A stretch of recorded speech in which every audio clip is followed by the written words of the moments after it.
Bonjour maître, j'espère que vous allez bien. Moi ça va, je sais qu'il doit être très tôt chez vous là-bas. Euh, je viens pour deux choses aujourd'hui. La première, c'est pour savoir comment ça se passe pour les consultations que vous faites. J'ai vu dans le groupe là que vous faisiez les consultations. J'aimerais savoir comment ça se passe, afin que je puisse prendre mes dispositions. Et ensuite, j'ai une question d'ordre plus général, à caractère spirituel, mystico-spirituel, disons. J'ai lu un ouvrage, un texte du maître tibétain Lomsang Rampa. Je pense que vous le connaissez. Il a écrit beaucoup de livres sur la spiritualité, même sur le voyage astral, etc. Euh, il a fait mention dans un de ses ouvrages d'un voyage qu'il a eu à effectuer avec plusieurs de ses congénères tibétains sur la planète Vénus. Bon, il y a, d'après ce qu'il dit, une base sur une montagne là-bas au Tibet où je ne peux pas dire extraterrestres, on va dire extraterriens. Voilà, ils ont une base là où ils coordonnent leurs opérations sur Terre, une autre sur la face cachée de la Lune, etc. etc. Et il raconte qu'il a pu effectuer, grâce à ces êtres-là, une visite sur la planète Vénus.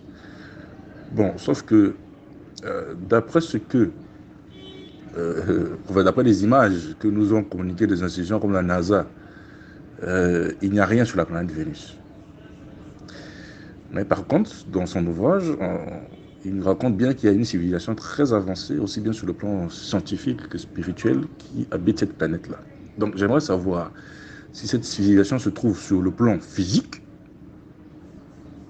ou si elle se trouve sur le plan astral, par exemple. Ce qui m'étonnerait beaucoup, mais je n'arrive pas à me situer exactement. Parce que si elle se trouve sur un autre plan que le plan physique, ça expliquerait pourquoi quand on envoie des sondes là-bas, on ne trouve rien. Et si vraiment se trouve sur le plan physique, alors là, ça veut dire que vraiment on nous cache des choses. Donc, très bientôt et merci beaucoup, maître. Merci beaucoup pour votre question et je m'excuse d'avoir répondu un peu avec du retard. Comme vous le savez, c'est des milliers de questions que je dois examiner, il y a les vidéos que je dois faire pour répondre. Bon, votre question en rapport avec la Vénus 4, la planète Vénus 4, je ne sais pas, Rampa, oui, ce maître tibétain, j'ai lu beaucoup de ses ouvrages. Je n'ai jamais personnellement lu celui-ci dont il fait allusion à cette planète. Mais il n'est pas le seul à en faire mention. Et il y a bien d'autres qui en parlent. Personnellement, dans mes expériences mystico-spirituelles au cours de mes sorties astrales, j'en parle dans certaines vidéos, ça remonte il y a 2 ou 3 ans. J'ai fait un voyage conscient au niveau de Vénus 4. Je répète, au niveau de Vénus 4. Pourquoi je me suis retrouvé là-bas? C'était un peu la curiosité. Et puis, il y a certains guides invisibles, des maîtres du seuil, les maîtres de l'au-delà. Vous savez, quand vous faites régulièrement les sorties astrales, ces maîtres-là s'intéressent à vous et puis ils vous disent, bon, écoutez, quelles sont vos questions? Et quand vous posez des questions, effectivement, j'ai posé beaucoup de questions à propos des extraterrestres que moi-même, personnellement, j'ai vu chez moi au Gabon en 1975.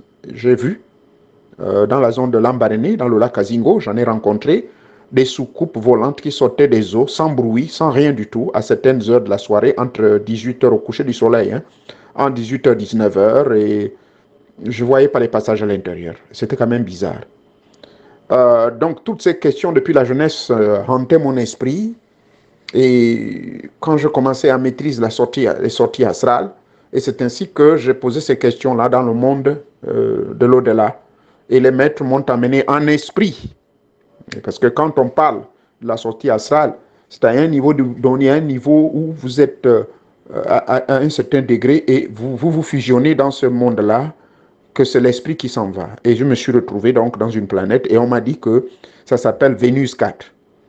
À Vénus 4, effectivement, il y a une très haute technologie, les gens vivent très longtemps, ils ne connaissent pas la maladie, ils connaissent la dégénérescence. Le corps se dégénère après 1000 ans et après les 1000 ans, ils s'injectent certains produits assez spéciaux. Et ce qui m'a frappé le plus aussi, les engins qui sont là-bas, C'est des engins qui fonctionnent par la pensée. Personne ne parle. Les gens communiquent beaucoup plus par la pensée. Et j'étais frappé par l'harmonie qui y règne. Il y a des hommes et des femmes. Je n'ai pas vu des enfants. Je voulais dire des bébés. Donc tout le monde est plus ou moins adulte. Mais on ne peut pas déterminer l'âge. On ne peut pas savoir si vous avez 1000 ans. Ou on ne peut pas déterminer si vous avez 100 ans. On ne peut pas savoir si vous avez 18 ans. Mais tout le monde paraît jeune, fort, dynamique.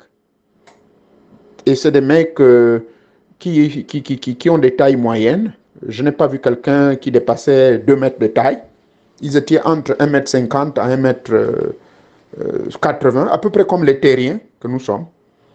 Et ils communiquent par la pensée, comme je disais. J'étais très emmerdé parce que à chaque fois que je voulais utiliser le verbe, j'avais comme l'impression qu'on m'étouffait. Oui, j'avais l'impression qu'on m'étouffait quand je voulais utiliser le verbe. Donc, j'étais obligé de m'accommoder à ce nouveau moyen de communication par la pensée. La planète s'appelle Vénus 4. Votre question, là, je vous parle de ma propre expérience à moi. Et il n'y a pas très longtemps, j'ai tenté l'expérience, mais c'est parce que j'avais beaucoup d'émotions. Je n'ai pas pu faire le voyage. Là, je me prépare dans 2 semaines, si Dieu le voudra. Je me suis bien préparé parce qu'il y a des conditions pour pouvoir te retrouver dans ces planètes-là. La durée maximale, généralement, c'est entre 2 à 3 minutes. 2 à 3 minutes, ça c'est dans la mesure spirituelle, mais dans la mesure réelle, d'après les gens qui ont mesuré, il paraît que cette planète Vénus 4 est à 25 000 ans de la distance de la Terre. C'est-à-dire que si vous prenez un avion normal, ça vous prendra 25 000 ans pour y arriver. Alors, allez-y savoir. Il y a également une autre planète. Bon, là, ça, j'ai vu ça ici aux États-Unis. On en a parlé, c'est connu. C'est le fameux incident de Roswell dans la zone du Nouveau-Mexique. Qui c'est qui s'est passé en 1947-48? Un engin piloté par 4 extraterrestres qui s'étaient abattus. Et ces extraterrestres-là ont survécu. Il y a l'un d'entre eux, d'ailleurs, qui vit encore. Il a 98 ans. Et il a toujours la visite de ses frères qui viennent d'une autre planète. Il paraît que cette planète, il faut 3 à 4 jours. C'est la durée que leur avion met pour venir ici sur Terre. Il paraît que ceux-là aussi, ils sont à des milliers d'années-lumière de la planète Terre. Je ne sais pas. Je ne maîtrise pas ça. Mais souvenez-vous qu'il y a même une vidéo qui avait été publiée sur YouTube lorsque Obama va faire une conférence et il y aura un fameux homme appelé homme vert. Mais cet homme vert était l'un des invités, effectivement, qui venait de cette planète. Il est venu visiter le monsieur qui était survivant, celui qui a rencontré les survivants de l'accident de Roswell. Ça, c'est des faits scientifiques, c'est historique. Les documents sont là, il y a des vidéos qui sont disponibles, comment ils étaient en train d'ouvrir la tête de ces extraterrestres. Maintenant, pour répondre à votre question, est-ce que c'est un monde matériel réel ou c'est spirituel? C'est un monde... Pardonnez-moi.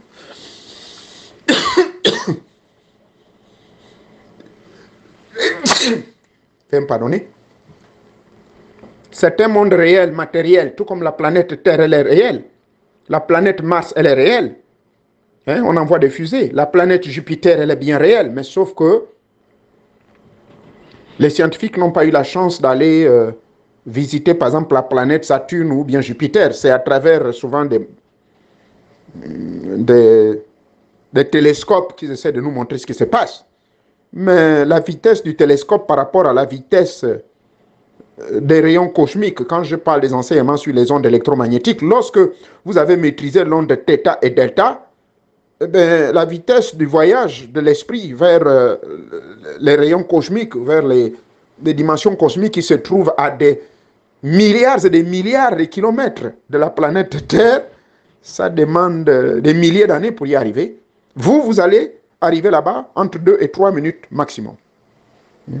Il y a d'ailleurs une technique de méditation décrite par Jean le Baptiste, Jean le prophète ou Jean le disciple de Jésus qui a écrit le livre de la Révélation. Il nous parle qu'en esprit, il fut emporté et il se retrouvait dans la grande cathédrale. Et cette cathédrale se trouve à une distance qu'on ne peut pas mesurer, selon l'expression de Jean, à une distance que qui ne correspond pas aux mesures humaines.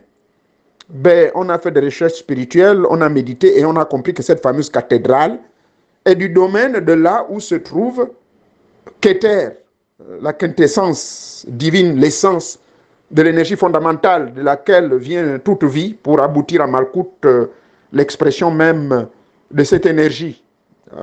C'est au-delà des planètes, c'est au-delà de Vénus, c'est au-delà de Saturne, c'est au-delà de Jupiter, c'est au-delà de toutes les planètes que vous connaissez. Et au niveau de notre galaxie, il y en a 12, n'est-ce pas? Et même là, on n'a même pas pu explorer plus de 10. Les gens sont en train de se questionner simplement au niveau de... Même la Lune n'est pas une planète, mais c'est considéré également comme une planète, comme un satellite. Et c'est d'ailleurs à ce niveau-là où, effectivement, quand les Américains sont allés, les Russes sont partis, les Chinois sont partis, ils n'ont trouvé personne sur la Lune, mais ils trouvent des traces. Mais les traces, c'est quoi? Mais la Lune, c'est un lieu d'expérimentation de tous les êtres qui vivent. Nous ne sommes pas les seuls. Les terriens ne sont pas les seuls habitants au niveau de notre galaxie. Ça, il faut le retenir. Je répète que nous, les terriens, nous qui habitons la planète Terre, nous ne sommes pas les seuls qui habitons la galaxie, qui habitons ce système galactique, qui, au niveau des orbites, il y en a seulement 12. Mais en dehors de notre système galactique, il y a des milliers et des milliards de planètes. Il existe ce qu'on appelle des univers. Nous, notre univers à nous, qu'on voit à l'œil nu avec des télescopes, 12 planètes, mais il n'y en a pas que 12. C'est pour cela que le monde infinitésimal, au niveau du cosmos, c'est complexe. Il existe des milliers et des milliers des univers. Donc celui que vous appelez Dieu là, vous ne pouvez pas le comprendre. Parce que quand la Kabbale essaie même d'expliquer que sur les 10 grands réservoirs, la première triade qui est du domaine de Dieu, que les humains ne peuvent pas toucher, mais ça, ce n'est que une expression de lui. C'est là où certaines choses... Bref, pour répondre à votre question, oui, la planète Vénus dont parle ce frère initié là, elle existe dans le plan matériel. Mais comme je disais, je ne sais pas quelle Vénus il faisait allusion. Parce que la première planète Vénus, Vénus 1, avait été détruite. Il y a eu une dépopulation. Et cette dépopulation consistait donc à ces frères de quitter rapidement et aller à Vénus 2. Et Vénus 2 également fut victime d'une destruction. Et après, Vénus 3, et là on est à Vénus 4. La même chose avec la planète Terre que vous voyez, cette planète Terre avait déjà subi une destruction. Je crois plusieurs destructions. Mais la destruction dont les humains ont le souvenir, c'est celle qui se passa lors de l'Atlantide. Celle que les humains dans la Bible appellent le déluge universel. Mais ce déluge universel n'a pas eu lieu sur toute la planète Terre. C'est ça la mauvaise information. Ça a eu lieu dans la zone que vous voyez actuellement, le désert du Sahara. Ce désert du Sahara, c'est là où il y avait eu le premier déluge. C'est pour ça que vous voyez, toute cette zone-là, c'est désertique. Mais beaucoup de gens ne vous l'en diront pas. La destruction du monde de l'Atlantide a également eu lieu. La destruction de la planète Mars, les hommes rouges, qui se sont retrouvés et qui ont été transférés de Mars pour se retrouver dans le continent qui fut créé, un continent qui a été découvert, le continent qu'on appelle le continent de l'Océanie. Mais allez-y, vérifiez bien le continent de l'Océanie. C'est un continent presque inhabité. Oui, oui, faisant partie de la planète Terre. On a combien de continents? À l'époque, on avait 5, non? Mais on en a maintenant 7. Chaque jour, on découvre de nouveaux continents. Pourquoi? Parce qu'il y a certains continents qui étaient enfouis. Le désert du Sahara que vous voyez, toute cette zone-là, il y a eu un continent qui a été envahi par les eaux. Et c'est ça dont parle la Bible, le fameux déluge universel. Après le déluge, donc toutes les montagnes ont fondu, et les géants, les fameux géants qu'on appelait les Néphilim dans la Bible, c'est-à-dire les enfants qui naissaient entre les relations illicites entre les anges et les hommes, ces enfants, tout cela, on a retrouvé les ossements au Sahara. C'est des choses que vous devez savoir, ça. Maintenant, la question que vous posez sur est-ce que la planète Vénus, il y a bel et bien des êtres qui vivent? Oui, il y a des habitants. Il y a des êtres vivants. Nous ne sommes pas le seul. Nous ne sommes pas les seuls. Les terriens ne sont pas les seuls occupants de cette galaxie, occupants de cet espace galactique. Car sur les 12 planètes, toutes ces 12 planètes-là sont bel et bien habitées. Même la Lune que vous voyez. Mais les gens sont ignorants. Comment on le sait? par des découvertes scientifiques et ensuite, c'est pour cela qu'on vous demande de développer les sorties astrales. Le monsieur dont vous me parlez là, il a même, lui, été le premier à avoir mis au public une technique, comment sortir de votre corps consciemment. Mais c'est quand vous sortez de votre corps consciemment, puisque le corps astral, c'est un corps immatériel, donc votre esprit peut aller jusqu'à Dieu, du domaine de Dieu. Et quand vous lisez les prophéties, les prophètes vous disent qu'il se retrouva en esprit, il sortit en esprit. Ça veut dire qu'il sortit en vampire, il se dédoubla. En esprit, il se retrouva face à face avec Dieu. Mais on ne peut pas se retrouver face à face avec Dieu avec un corps physique, c'est impossible. Vous comprenez? Donc, la question que vous posez, oui, la planète Vénus, elle existe, oui, il y a des véhicules, il y a des routes, il y a des eaux, il y a tout. Ils ont tous les éléments possibles réunis. Et là, je parle de la planète Vénus 4 que j'ai visitée. Moi, je l'ai visitée en esprit, mais elle existe du point de vue matériel. La planète Saturne existe aussi, puisque nous invoquons des entités qui vivent dans cette planète-là, et nous les visitons consciemment, et elle existe bel et bien. Ils ont une science très bien avancée, mais sauf que, on appelle ça comment? Vos histoires des satellites ne peuvent pas bien vous photographier, parce que les satellites des hommes actuellement, la technologie des terriens que nous sommes n'a pas encore atteint une avancée. Comme à l'époque des habitants de l'Atlantide, qui se retrouvaient envahis dans le désert du Sahara que vous voyez, toutes ces zones désertiques. Il n'y a pas seulement que le Sahara, du côté de l'Amérique également, il y a des déserts à gauche, à droite. Tous les déserts que vous voyez, c'était les premiers continents. Sauf certaines zones qui ont échappé à cela. D'accord? Et même les zones que vous voyez où il y a des coulées magmatiques, là, hein, l'état qu'on appelle l'état de la Hawaï, les autres états où il y a des autres pays tels qu'au Cameroun, au Kenya, on trouve encore des volcans. Mais ces volcans sont des résidus, pour ne pas dire, c'est le reste du fameux Big Bang. C'est-à-dire que quand Dieu a créé, il y a eu une explosion. Et ce Big Bang, il y a eu un refroidissement. Et le refroidissement, ça a pris des années et des années, des milliards d'années. Et voilà pourquoi jusqu'à aujourd'hui, dans certaines zones, ce fameux Big Bang qui était une explosion électrique, qui a créé des cratères, des écoulements magmatiques. Et c'est comme ça la planète Terre s'est créée. Moi, je ne vous raconte pas n'importe quoi. Il faut étudier l'astronomie, il faut étudier l'astrophysique, il faut étudier la physique, il faut étudier les sciences complexes de la matière, de la mathématique. On vous explique tout ça. Des professeurs d'université vont vous dire tout ça. J'ai pris mes cours et tout le monde, ceux qui sont aux États-Unis, là, l'accès à l'université est à tout le monde. Vous allez apprendre. Il y a les encyclopédies qui vous expliquent tout cela. Donc, nous ne sommes pas les seuls, les terriens, je répète bien, les terriens, c'est-à-dire les habitants de la planète Terre, ne sont pas les seuls occupants de notre système galactique. Nous sommes nombreux. Maintenant, les humains les appellent extraterrestres. Extraterrestres veut dire qu'eux, ils vivent hors de notre planète Terre. Est-ce que vous savez qu'à 50 000 km du centre de la Terre, il existe un royaume, il existe des habitants. Et ces habitants vivent dans cette zone-là, du noyau de la Terre. Ils ont la technologie le plus avancée. Ils sortent quand ils peuvent. Parfois, on les voit. Ils sortent sous les eaux, ils sortent dans l'air, et ainsi de suite. Ils ont une technologie très, très, très avancée. Et l'entrée pour se retrouver dans ce continent perdu, il faut passer par le nord, dans la zone nordique. Donc, au nord de la planète Terre, on a trouvé l'entrée principale. Il y a un pilote américain en 1958, il s'est perdu, il s'est retrouvé là-bas, il a eu la chance de ressortir. Mais jusqu'à sa mort, le monsieur est devenu maboule, parce qu'il ne comprend pas quel est ce monde parallèle où il s'est retrouvé. Mais c'est une planète. C'est à 50 000 km du centre de la Terre. Il y a des humains qui vivent là-bas. Ce sont des extraterrestres aussi. Hein? En Haïti, en 2007, lorsqu'il y a eu des tremblements de terre, savez-vous qu'il y a eu des avions qui sortaient sous sol, qui ont bombardé, les gens ne comprenaient pas. Ça a été photographié. Les renseignements américains se posaient des questions, mais mon Dieu, quels sont ces engins les plus rapides? Mais ce sont les extraterrestres. Hein? En 2009, à New York, on a vu des appareils des extraterrestres, ils étaient là après. L'armée américaine paniquait. Plus l'armée américaine voulait s'intéresser à les intercepter, plus ils s'éloignaient de la planète Terre. Aucune armée au monde ne peut intercepter ces engins. Ce sont les engins les plus rapides du monde qui peuvent naviguer à des millions de kilomètres par minute ou par seconde, ou par heure, je ne sais pas. Parce que quand je vous parle de l'homme vert, les hommes qui sont allés rencontrer M. Obama, les victimes de l'accident de Roosevelt qui s'était passé en 1947-48 au Nouveau-Mexique, ces mecs-là sont allés rencontrer Obama. Les vidéos sont disponibles, on les montre. Ils existent.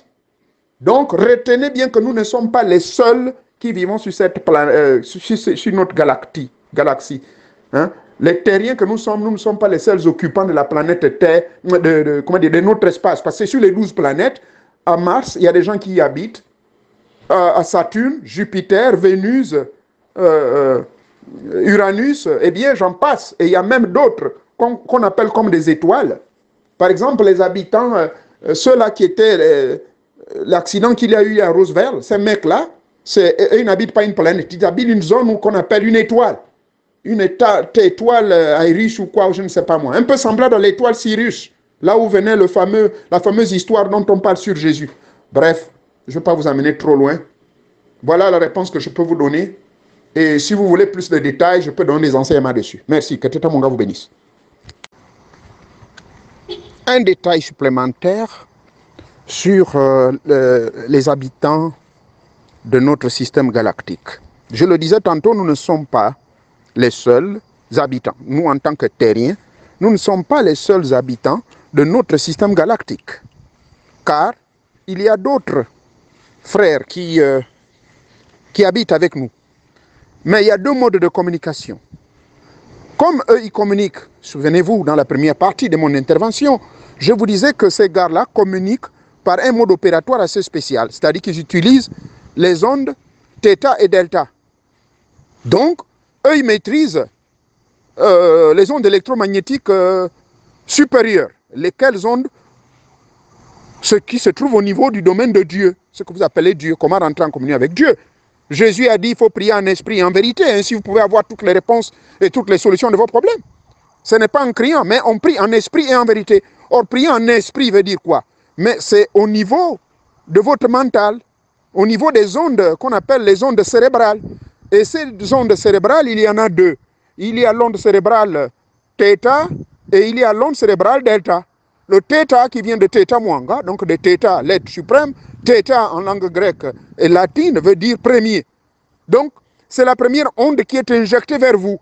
Pourquoi? Parce que vous êtes créé à l'image de Dieu et vous êtes la ressemblance de Dieu. Par conséquent, vous devez recevoir ce θ en vous. Et maintenant, vous pourrez mettre votre vœu, vous passez par delta. Et voilà pourquoi la méditation est l'exercice par excellence qui vous permet de mettre en harmonie ces deux ondes cérébrales qui ont déjà une puce en vous, mais c'est par ces deux phénomènes que vous rentrez en connexion avec le monde de l'au-delà. Maintenant, les entités dont je vous parle, c'est-à-dire nos frères qui habitent les autres planètes, la planète par exemple Vénus 4 où j'ai été, pas en physique bien sûr, vous suivez la première partie, et quand je les ai visités, et je vous disais que j'avais des difficultés de communication parce que je voulais utiliser le verbe à l'état conscient, mais non, malheureusement, j'avais des violents maux de tête quand je voulais utiliser le verbe. Mais par contre, quand je commençais à utiliser le véhicule de la pensée, je me sentais à l'aise. Je pourrais entendre tout ce qu'il me disait. Alors, on a continué notre conversation ici, bien que c'était vraiment un nouvel apprentissage pour moi, d'où la raison pour laquelle j'ai incorporé, depuis 1986, la règle d'or de garder 3 jours de silence absolu. Mais pendant ces 3 jours, j'apprends à communiquer en esprit. Je parle seulement en esprit. Donc, par l'imagerie, par la tête. Je n'utilise pas le verbe. Donc, ça, c'est la première remarque. Nos frères des autres planètes, là, je parle de notre système galactique, c'est-à-dire qu'en dehors de la planète Terre, je parle de la planète Vénus 4, la planète Bien sûr qu'après cette mutation et la destruction de Vénus 1, 2 et 3, il n'y a pas seulement Vénus 4 qui a accepté la dépopulation des autres Vénus pour se retrouver à Vénus 4. Il y a des frères qui ont quitté la planète Vénus 4, qui avaient atteint une autre dimension et ils sont allés dans d'autres planètes. J'ignore lesquelles, mais ça, c'est les informations que j'ai reçues quand j'ai visité cette zone. Maintenant, en ce qui concerne leur morphologie, c'est très important. Ces frères, je vous disais que c'était des frères et sœurs, il y avait hommes et femmes. Ils ne font plus d'enfants. Pourquoi? Parce que je n'ai pas vu d'enfants. Parce qu'au vu des renseignements que j'ai eu auprès d'un grand maître tibétain, je posais des questions, il me confirmera que, mais mon Dieu, ça c'est une grande expérience que vous avez faite. Certains parmi nous avions visité ce milieu et nous avons des documents légués par les ancêtres qui disent que au niveau de Vénus, ils ne font plus d'enfants, mais ils font l'amour, mais sans avoir d'enfants. C'est la planète de l'amour, du plaisir et tout et tout. Ils sont là, mais ils ne vivent que du sport, de l'amour, de la méditation, de la joie, du plaisir véritable.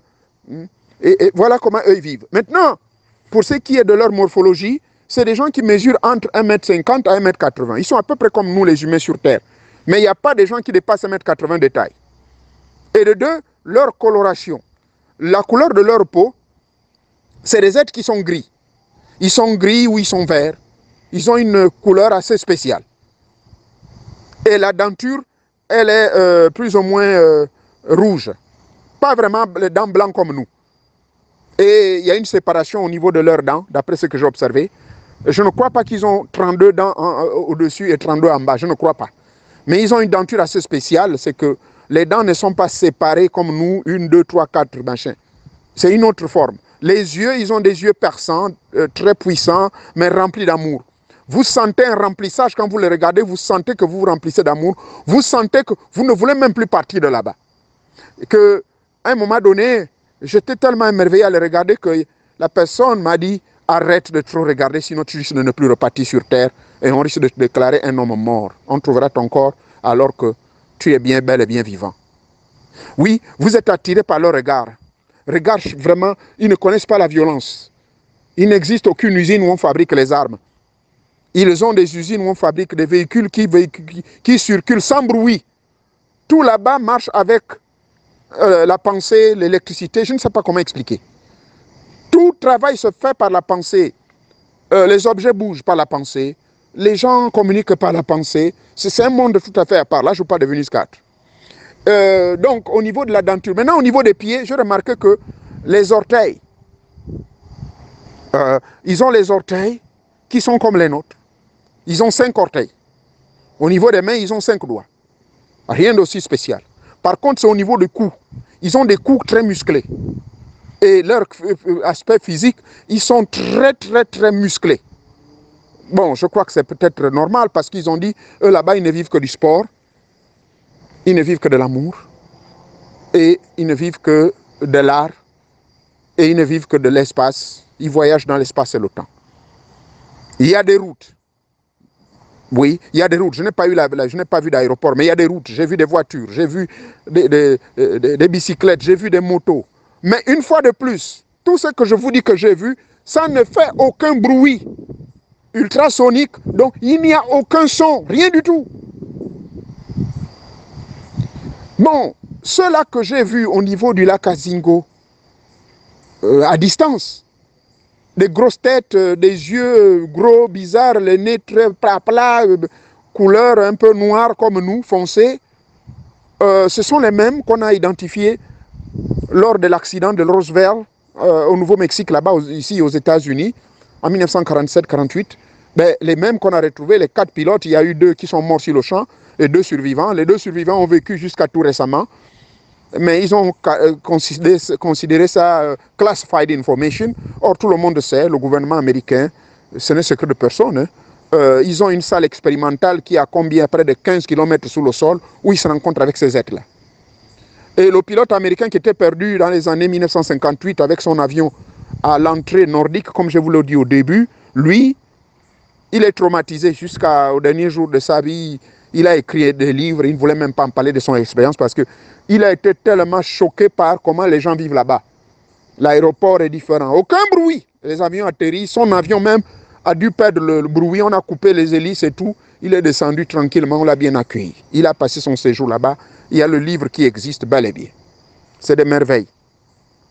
Maintenant, ceux-là qu'on a découverts donc au niveau du Nouveau-Mexique, ils sont petits de taille. Ils mesurent entre 1,10 m à 1,40 m. Le plus grand à 1,40 m. Des 4 pilotes qu'on avait attrapés, je crois le plus grand faisait seulement 1,10 m. Pardon, 1,20 m, autant pour moi, 1,20 m. Et eux aussi, c'est le même phénomène que j'ai découvert au niveau de Vénus 4. Ils ne parlent pas, ils n'utilisent pas le verbe. Eh bien, c'est comme ça qu'ils ont fait appel donc aux professeurs de psy. Les professeurs de psychologie, c'est-à-dire du paranormal, de la parapsychologie, ceux qui maîtrisaient très bien les ondes cérébrales, la θ et delta, donc comment communiquer par télépsychie et télépathie. Donc, si vous maîtrisez très bien la télépsychie et la télépathie, vous pouvez tranquillement bien parler avec ces êtres-là. Et c'est ainsi, durant l'opération, il y a une vidéo qui est disponible, je ne sais pas, je vais vous donner le lien un jour, où on montre justement tout le temps les interviews qu'ils ont eues avec ces êtres-là. C'est des vidéos qui datent de 1959, puisque les deux survivants ont vécu jusqu'à récemment, là, dans les années 90. Et l'officier qui faisait l'opération en question, qui était très jeune, vit encore aujourd'hui, là, 98 ans. Et c'est lui dont je vous parle là au début de l'autre audio, qui est parti avec l'un des visiteurs, dont l'avion a fait 3 jours de partir de la planète où ils sont, ça a une étoile quelque part. Ça leur a fait 3 jours, alors que cette planète est à plus de 10 000 ans ou 15 000 ans de distance de la planète Terre si on utilise un avion normal. Mais pour eux, ils font seulement 3 jours. Bref. Obama, au cours d'une conférence, on a vu cet homme, on l'appelait l'homme vert. Les gens pensaient que c'est de la fiction, mais c'est la vérité. Donc lui, sa couleur de peau, on nous dit, il est homme vert. La vidéo montre bien que c'est un mec qui est vert, mais très prudent, il regarde autour, parce qu'il se retrouve au milieu des terriens. Et c'est leur attitude, ils sont très prudents. Par contre, à Venise, puisque je suis allé en esprit, j'ai constaté qu'ils m'ont accueilli, mais ils ne sont pas prudents, ils sont plutôt attirants. Et ceux-là qu'on a rencontrés là, au niveau du lac Azingo, dans ma propre expérience, ils étaient dans leur engin, donc il était difficile pour pouvoir détecter quoi que ce soit. Donc du coup, ils sont comme ça. Donc bref, la morphologie est adaptée en fonction. Maintenant, ceux qui sont, les habitants, donc les extraterrestres qui vivent à 50 000 km du centre de la Terre, ceux-là par contre, ils sont trop petits. Ils sont à peu près comme les Massiki. Ils vont entre 59 cm jusqu'à 1,10 m de taille. Et ils ont des gros yeux noirs, une grosse tête, des oreilles à peine fins. Pourquoi? Parce que il est prouvé scientifiquement, tout le monde le sait, que le centre de la Terre ou le noyau de la Terre, c'est là où se trouve plein de gaz. Donc ils vivent dans un monde où il y a beaucoup de gaz. Oui, le taux de gaz le plus élevé est concentré au niveau du noyau de la Terre. Voilà pourquoi je crois que c'est ça qui explique leur morphologie et leur adaptation. Voilà pourquoi ils sont très courts, à cause du gaz. Voilà ce que je peux vous donner comme information, que j'ai vécu personnellement et que j'ai également recueilli auprès des journaux scientifiques réputés mondiaux, américains, canadiens, français, qui parlent de ces êtres, pour conclure que nous ne sommes pas les seuls habitants sur notre système galactique. Merci beaucoup. Je vais répondre donc à vos 2 questions. La première question, c'est sur les dons de l'esprit. L'apôtre Paul, d'ailleurs, lui-même qui a parlé de ça, répond à votre propre question. Hein. L'apôtre Paul dit dans le livre aux Galates, je voulais dire aux Corinthiens, oui, si le Galate, l'épître aux Galates également, il explique, je crois dans le chapitre 5, à partir du verset 1 jusqu'au verset 23, il explique comment effectivement l'esprit peut être manifeste dans votre vie, donc par une alchimie intérieure.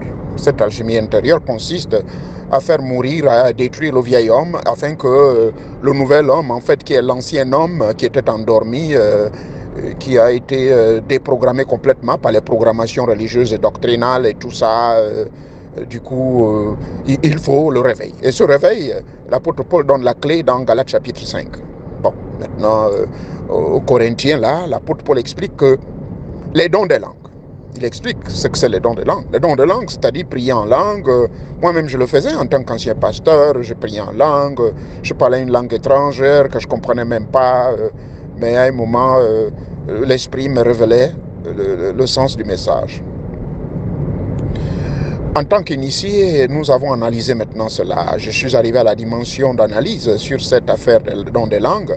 Après avoir d'abord écouté lui-même l'apôtre Paul, qui est le fondateur du christianisme, comme vous le savez. L'apôtre Paul donc explique que le don de langue avait une raison fondamentale. Je crois qu'il explique au livre des Corinthiens, le chapitre 12 jusqu'au chapitre 14. Il explique que, d'abord, il pose des questions. Bon, maintenant, vous qui priez en langue, si vous priez dans une langue que l'autre ne comprend pas, est-ce que vous trouvez que ça a un sens? Il pose des questions. Et deuxièmement, il dit que le don des langues avait une raison. La raison était que, à l'époque, quand les disciples de Jésus recevaient les messages d'évangélisation. Souvenez-vous du la première évangélisation qui a été spectaculaire. À l'époque, je vous signale que dans la province de la Galilée, il y avait à peine 12 000 habitants. Et là, je vous amène au 1er siècle, à l'an 59 de notre ère. Voyez-vous, il y a de cela 20 ans, cette zone n'avait seulement à peine 12 000 habitants. Mais on nous dira que plus de 5 000 âmes acceptèrent le message. Mais comment ils ont fait pour accepter? Vous relisez le livre des Actes des Apôtres, le chapitre 1, on nous explique en fait que ces mecs-là, ces 120 disciples, y compris la maman de Yahshua, étaient en train de prier dans la haute chambre, qui était un endroit très saint, très sacré, mystique, leur petit temple. Ils étaient en train de faire des incantations pendant 40 jours, ils ne mangeaient pas, ils ne buvaient pas de l'eau, ils priaient. Et comme la promesse qui leur avait été faite, la Pentecôte, ce qui précédera la Pentecôte. Au sorti de là, donc, on nous dit donc qu'ils ont prêché, les gens se convertirent. Et là, le même livre des Actes des Apôtres, le chapitre 1er, nous dit qu'ils se mirent à parler dans des langues étrangères. Mais les langues étrangères en question, les gens qui étaient à côté, il y avait des Yoruba, il y avait des Arabes, il y avait des Éthiopiens. Je m'en souviens, l'énuque éthiopien, le monsieur qu'on appelait Philippe, qui ne comprenait pas d'ailleurs les prophéties d'Ésaïe, était impressionné parce que ce mec-là pouvait parler leur langue. Mais c'était des Juifs qui étaient capables, sous l'effet de la manifestation de l'Esprit Saint, étaient capables de pouvoir s'exprimer dans les langues de ces mecs-là parfaitement et correctement. L'apôtre Paul va donc analyser cela. Moi, personnellement, je vais rentrer dans cette analyse pour comprendre qu'en fait, ça avait une raison. Mais maintenant, l'apôtre Paul, quand il parle dans sa conclusion du livre des Corinthiens, il dit, bon, les langues, les dons des langues, les dons de ceci, parler en langue, vous faites du bruit, vous êtes en train de parler dans la langue, mais si déjà l'autre ne comprend pas ce que vous dites, ça n'a aucun sens, car le don des langues servait à une époque où la Bible n'était pas, c'est pas lui qui dit la Bible, c'est ma compréhension. Il dit que parce que la connaissance n'était pas complète. Ce qui n'était pas encore complet, il était quand même nécessaire que les gens parlent dans ces langues étrangères-là parce que la parole n'était pas encore complète. La parole, pour étant complète, elle a été compilée, il faisait allusion donc aux Saintes Écritures. Les Saintes Écritures aujourd'hui sont publiées dans plus de 2000 langues à travers le monde. Même dans ma propre langue, Ngomiene, la Bible est écrite. Elle a été écrite par les pasteurs jésuites là, au 19e siècle. En 1847, nous avons une autre version de la Bible en Ngomiene. Vous avez la Bible en langue guadeloupéenne, c'est-à-dire en créole. Vous avez la Bible en français, en anglais, dans toutes les langues. Donc, pourquoi moi dois-je venir ici? Bon,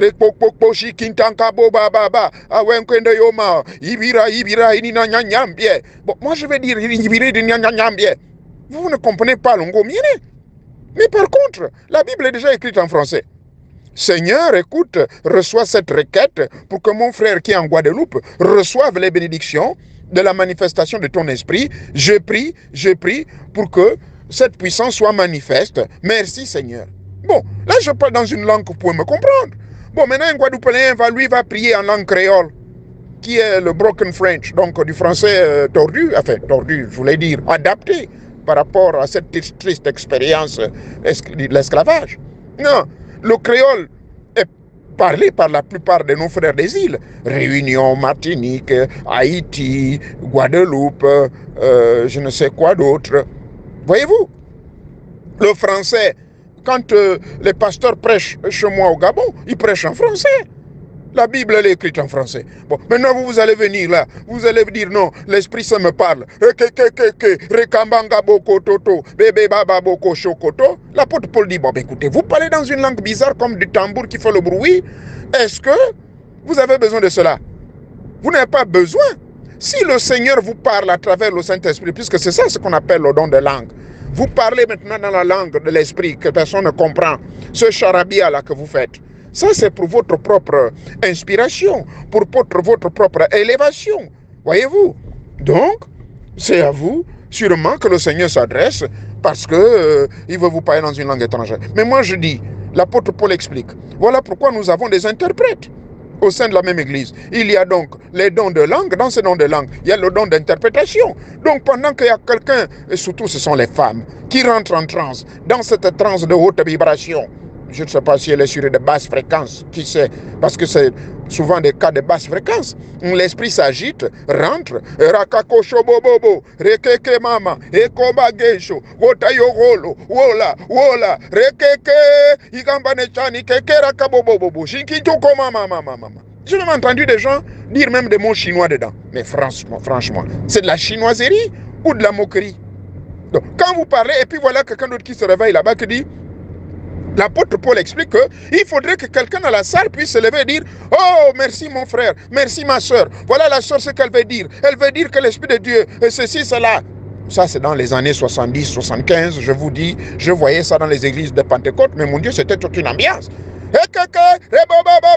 Et puis voilà quelqu'un d'autre qui dit là-bas « Ouais, l'Esprit dit, l'Esprit dit. » Parfois, ça sème la cacophonie et la confusion. Quelqu'un qui veut se concentrer dans sa prière, il y a tout un tétamar, alors que le même Jésus dans Matthieu chapitre 6, à partir du verset 1 jusqu'au verset 7, nous met en garde, n'est-ce pas, face à ce genre de scène de désordre, que lorsque toi tu pries, tu n'as pas besoin de crier comme un fou, tu n'as pas besoin de te faire voir, tu n'as pas besoin que les gens écoutent ton message, que tu t'adresses à Dieu. Donc, pour répondre à votre question, les dons de langue, pour conclure, comme l'apôtre Paul lui-même a conclu, le fondateur du christianisme, le don de langue était pour un temps. Un temps, pourquoi? Parce que à l'époque, quand ils ont reçu au 1er siècle, je parle de l'an 59 de notre ère, lorsqu'ils ont reçu la présence de l'Esprit Saint et qui se sont mis à parler en langue étrangère, mais c'est à partir de là que la Bible fut diffusée dans ces langues étrangères-là. Parce que, je vous dis, les Yoruba qui étaient là, les Arabes qui étaient là, les Éthiopiens qui étaient là, Philippe lui-même il était là, puisque Philippe a posé la question à Jean, mais Seigneur, plutôt à Jacques, le demi-frère de Jésus, lui a dit, mais Seigneur, moi je ne comprends pas ça, est-ce que tu peux m'aider à m'expliquer? Bon, il s'est mis à lui expliquer dans la langue éthiopienne. Voilà le don de langue à l'époque. Maintenant aujourd'hui, la langue avait un moyen pour pouvoir véhiculer le message divin. Aujourd'hui, la langue elle est diffusée, la langue de Dieu, elle est diffusée dans toutes les langues du monde. Parce que la langue de Dieu, c'est l'Esprit qui s'exprime en vous seul. C'est la révélation révélée. Mais cette révélation révélée, c'est le pouvoir de Dieu manifeste. Sous couvert de vos initiations, ou bien, je ne sais pas moi, de la manifestation de l'Esprit de Dieu en vous, qui vous permet de manifester des miracles, des guérisons et tout, et tout, et tout. Mais vous allez, mais moi, je viendrai là-bas, par exemple, en Guadeloupe ou en Réunion. Je me mettrai à dire, oh, Mandekena, Tatinyambi, Aguambilo, Yugwa, oh, Anyembarere, oh, Ndomana, Obekabena. Je fais faire un mélange de la langue Kota, Sake, Ngomien et Gissir, mais vous allez comprendre quoi? Il faut que je vous exprime en français comme je le fais. Donc, du coup, l'apôtre Paul a dit, c'est de la grimacerie, c'est du tintamarre. Arrêtez-moi cela, que chacun de vous utilise les dons qui sont en vous. Moi, par exemple, mon ministère, c'était le ministère de la prédication. Voilà mon don. C'était d'aller prêcher les gens de maison en maison. Et je l'ai fait pendant près de 18 ans quand j'étais témoin de Jéhovah, pionnier permanent. Et bien les gens se convertissaient. Et c'est vrai, j'étais fier parce que j'ai pu recruter une centaine de personnes, parmi lesquelles mes tantes qui sont d'ailleurs là-dedans, et que je regrette. Je leur ai averti que bon, écoutez, c'est moi qui vous ai amené dans le bordel, il faut sortir. Ils m'ont dit non, ils ne veulent pas sortir. Voilà la véritable raison fondamentale. C'est-à-dire que la langue, le don de prier en langue, c'était pour une période bien déterminée. Mais ce qui est complet est arrivé. C'est l'apôtre Paul qui s'exprime dans un langage allégorique aux Colossiens. Il dit, mais par contre, lorsque ce qui est complet va être complet, on n'aura plus besoin des dons de langue.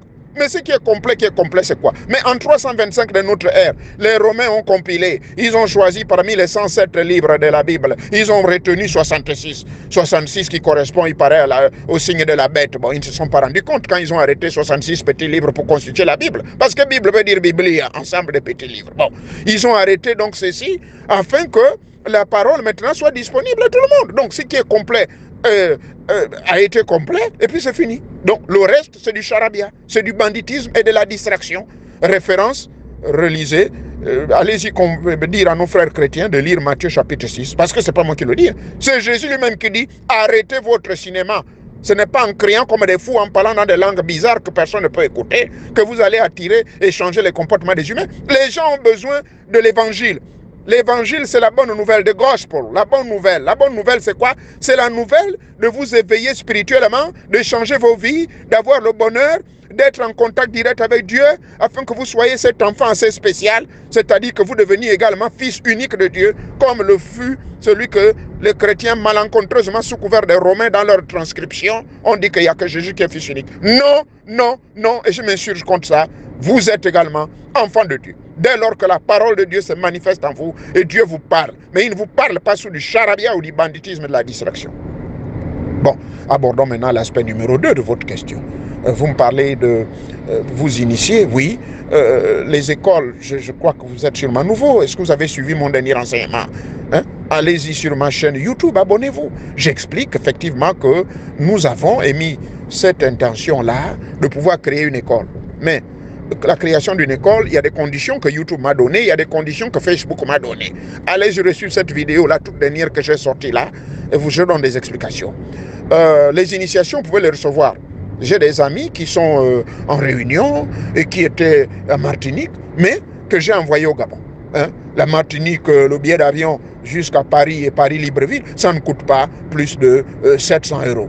Bon, si vous partez pour 3 semaines, c'est à peu près 1200 €, plus 2000 € pour votre initiation. Et là, je vous parle de mon propre grand frère qui a un réseau très bien, comment dirais-je, respecté. Donc, 2000 €, c'est le maximum que vous allez dépenser pour votre initiation, vous avez besoin de 2 semaines pour prendre votre initiation tranquillement. Quand vous êtes prêt, vous me contactez en privé, je vous envoie, il n'y a pas de problème. Voilà les 2 réponses à vos questions, jeune homme. Que Teta Mwanga, le Dieu de lumière, se révèle en vous. Il ne va pas se révéler sous couvert des prières des fous ou des, je ne sais pas, le don des langues. Le don des langues, nous tous, nous l'avons. Moi, je parle parmi les 45 langues du Gabon. Hein? Quand je parle de langues, c'est-à-dire que c'est des différentes tonations. Parmi ces 45, sous 10 groupes ou plusieurs groupes, ben, je parle 17. Hein? Je parle 17 langues de mon pays, le Gabon. En dehors des 17 langues, je parle 4 langues internationales, l'anglais, l'espagnol, le mandarin chinois, le français. Et là, je suis en train d'apprendre le russe. Et pourquoi pas m'intéresser également à la langue népalienne, qui est une déformation de hindi. Le hindi également, que je comprends très bien, que je parle, qui est la première langue nationale parlée en Inde et au Népal. Voilà le don des langues. C'est aussi le don de parler plusieurs langues et de comprendre la philosophie des autres, parce que dans la langue, il y a le véhicule d'un message. Dans la langue, il y a la compréhension exacte par les mots. Donc, voilà pourquoi la parole ou les initiations que nous recevons chez les Blancs, eh bien, puisque vous recevez l'initiation en français ou en anglais, vous verrez que ça ne peut pas avoir le même sens lorsque vous allez la recevoir directement auprès du vieux du village qui te dira: ah moi mi yavarunure nungunore ma nungununina ambege nunguna worema ninina na punju ni punju ambenne ingulu sabambo anina mono inina nirere nyebe jingina nyebe bola nyebe sugia sugia. Maintenant là, moi quand je parle comme ça, est-ce que je peux traduire ça en français? Je peux peut-être, mais la traduction va tuer l'esprit et de la profondeur de mon message. Juste pour vous dire, le don des langues, ce n'est pas nécessaire. Tant que vous comprenez ce que je dis, c'est ça l'essentiel. Car la langue, ce n'est que le véhicule de la pensée.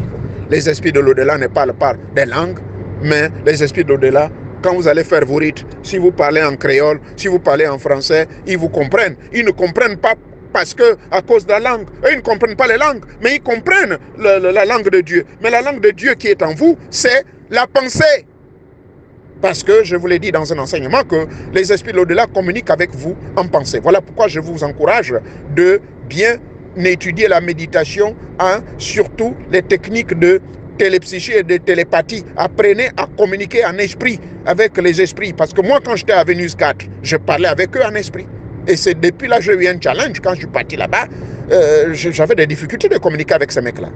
Et c'est devenu une habitude. Je communique avec les esprits de l'au-delà en esprit. On appelle ça télépathie, transmission et télépsychie, réception. Voilà sous couvert de ces deux ondes cérébrales, θ et delta. J'ai été trop long, j'ai trop développé, mais voici en un mot ma réponse. Soyez bénis et j'attends toujours vos questions.